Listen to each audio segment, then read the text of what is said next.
Any other question? What if the police must not give a permit on the rally? We will deal with that issue. We will speak to them. But the rally will go on. Even without permit? Well, because I think legally there's an argument that you don't strictly need a permit.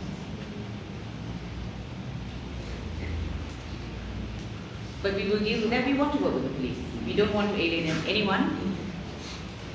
We want everyone to feel safe and secure, so we will work with the police. And we certainly hope that they will be there to assist us and work with us on this. And I think everyone should embrace this rally. Everyone in authority should embrace a rally of this sort where the people want to be heard. Sorry. Yeah. Okay. Dalam pelantikan Muslim sebagai SUK. Tak dengar. Tak dengar. Okay. Dalam pelantikan Muslim sebagai SUK Selangor, MD Selangor boleh mencabar kan? Itu soalannya. Sama ada boleh dicabar pelantikan ini di mahkamah ke tidak. Itu mungkin perlu dikaji. Tetapi dari sudut kepentingan rakyat, kalau perkara ini dibawa ke mahkamah, sampai bila kita akan dapat satu keputusan yang tamat. Dan sambil menunggu keputusan mahkamah, bagaimana dengan kerja harian dalam menguruskan negeri? Dan lagi sekali, and also, so many of our political fights are being taken to the courts. Have you noticed? I mean, is that what our courts should be busying themselves with? All political disputes, nobody seems to be able to talk to each other or resolve it. They all take it to court. And to me, political issues should not be resolved in the courts. And the question is this one issue that can be resolved outside the courts? The answer is yes. And it is very simple to resolve. So we would call upon people not to run to court at the slightest drop of a hat when you want to resolve political issues. Number one, that's the wrong forum to resolve political issues. And number two, the courts are full of it already. There's too many cases in court that involve political issues. And court proceedings take time. Ya, mengambil masa yang lama. So, kalau perkara ini boleh diselesaikan di luar mahkamah, itulah, that is what we are. Itulah yang lebih baik. Izinkan saya menambah. Saya rasa dalam perkara ini tidak dikaitkan oleh BN pun bahawa memang ada satu convention di mana sebelum SUK dilantik, consultation dengan MB semestinya akan berlaku terlebih dahulu. Dan dalam hal kes ini pula, saya rasa terdedah di public space bahawa sama ada secara sengaja atau tidak, kita tak tahu. Tetapi MB Tan Sri Khalid tidak sedar berkenaan surat yang mengandungi nama 3 calon. Jadi tak sekiranya perkara ini diterima sebagai nyata, yakni sebelum ketiga-tiga nama itu disampaikan kepada Tuan Sultan, Menteri Besar sangat tak sedar, tak tahu.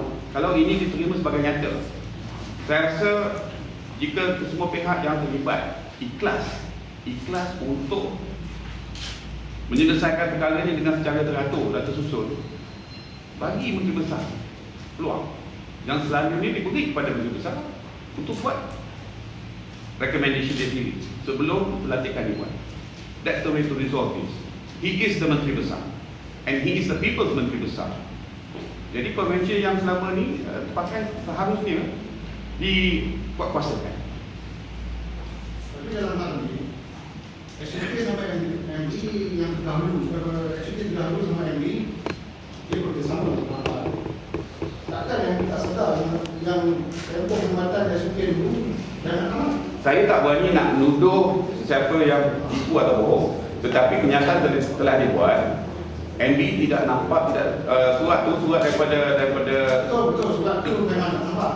Tapi dia mesti tahu Ramli Mahmud dulu akan pension sekian-sekian tarikh. sure. So MD mesti dah ada nama, kenapa dia tak hantar dulu? Encik kata mesti, dia kata dia tak dapat ya. Jadi maksud saya dalam keadaan ni, kalau misalnya kami terima sebagai nyata dia tak terima, bermakna convention yang selama ni dilalui pada kali ini tidak. Dan jika itu keadaan sebenar, pada pendapat saya, kita harus melalui ini sebelum pelantikan ini dibuat. I think it's from the convention thing. This question is more on inefficiency of the MB itself, not on the convention. Well, We have to find out what happened. that's right. I think we're hoping that Boleh saya terangkan sikit? Setahu saya, Dato' Ramli tarikh persaraan dia adalah dalam bulan April. Maknanya ada 3-4 bulan lagi. So, what's the hurry? Dan juga surat pada 10 Disember tu, surat yang Dato' Munir hantar ke Dato' Ramli yang menyatakan the Sultan's consent, okay, atas pelantikan Datuk Bushri. Surat tu kita diberitahu Menteri Besar tak sedar akan surat tu, dan Datuk Ramli pun tidak pernah confirm yang dia ada tunjuk surat itu kepada MB dan Exco. Kenapa ini berlaku? Itu soalan yang penting. and also consultation. Kalau bila kita kata convention adalah consultation ya. It's not only sending a letter. What is the difficulty? You don't hear back from the person. What is the difficulty in picking up the phone or writing another letter and saying, by the way, this is what we're planning to do? Is it alright with you? Apa kesusahannya? Whether or not they are inefficient, to me is besides the point. Proper consultation means sitting down and discussing. That didn't happen. Why not just ask Tan Sri Khalid Ibrahim to accept the state secretary and then we'll end the entire process? But that's not up to us. Why should we do that as the Rakyat? We want to be consulted because he must be satisfied with the person concerned. Why not ask Tan Sri Siddiq to withdraw the appointment and the matter is settled?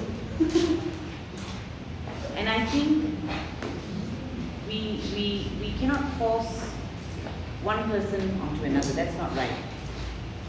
And if we do that, we are actually giving in, and we are not upholding an important principle. So what we are saying is we want the principle upheld. And my question is, what is the difficulty in going back to the table and discussing it? There is an important reason why that convention would have developed. It is because we cannot expect the Menteri Besar to work with someone with whom he really cannot work with. And it goes back again to the matter of good governance. So from the Rakyat's perspective, this suggestion of, ask Tan Sri to just live with it and carry on will not work.